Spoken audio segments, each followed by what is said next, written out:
നമസ്കാരം. രുദ്രാക്ഷത്തിലേക്ക് എല്ലാവർക്കും ഹൃദ്യമായ സ്വാഗതം. തിരുവാതിര നക്ഷത്രത്തിൽ ജനിച്ചവരുടെ ഫലങ്ങളാണ് ഇന്നിവിടെ പറയുന്നത്.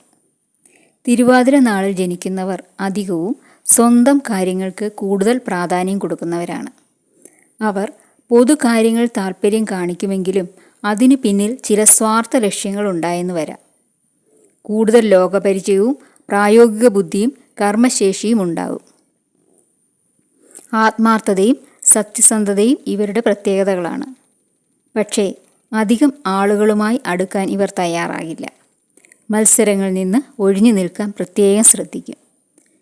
അധികമായ പ്രശസ്തിയോ പ്രതാപമോ ഉണ്ടായെന്ന് വരികയില്ല. അതിനായി ശ്രമിക്കുകയുമില്ല. അന്യരുമായുള്ള ഇടപാടുകളിൽ തൽപരരായിരിക്കുമെങ്കിലും ചെറിയ കാര്യം കൊണ്ട് പിണങ്ങുകയും അകലുകയും ചെയ്യും.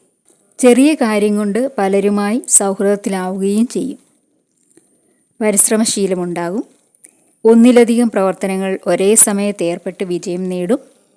ഏത് പ്രവർത്തനത്തിൽ ഏർപ്പെടുമ്പോഴും അതിൽ നിന്നുള്ള സാമ്പത്തിക ലാഭത്തെപ്പറ്റിയായിരിക്കും ചിന്തിക്കുക. പ്രശസ്തിയോ അംഗീകാരമോ നേടണമെന്ന് ആഗ്രഹിക്കുകയില്ല.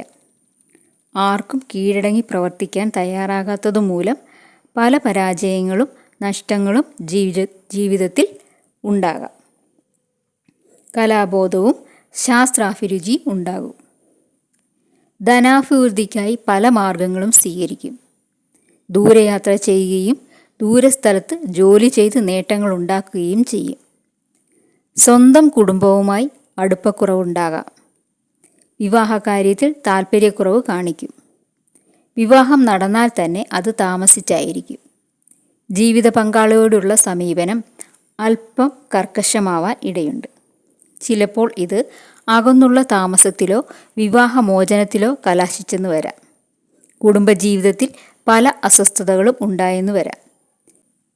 ഇങ്ങനെയൊക്കെ ആണെങ്കിലും കുടുംബജീവിതം വിജയകരമായി മുന്നോട്ട് കൊണ്ടുപോകാൻ അല്പമൊന്ന് ശ്രദ്ധിച്ചാൽ തിരുവാതിര നക്ഷത്രക്കാർക്ക് കഴിയും. തിരുവാതിര നാളിൽ ജനിച്ച സ്ത്രീകൾക്ക് വിവാഹത്തിനു താമസം, കുടുംബജീവിതത്തിൽ അസ്വസ്ഥത, ഭർതൃകുടുംബങ്ങളോട് താൽപ്പര്യക്കുറവ് തുടങ്ങിയവ ഉണ്ടാകാവുന്നതാണ്. തിരുവാതിര നക്ഷത്രക്കാർക്ക് ബാല്യകാലത്ത് തുടർച്ചയായി രോഗപീഠകൾ ഉണ്ടാവാൻ ഇടയുണ്ട്. 10 വയസ്സ് മുതൽ 26 വയസ്സ് വരെയുള്ള കാലം പൊതുവെ നന്നായിരിക്കും.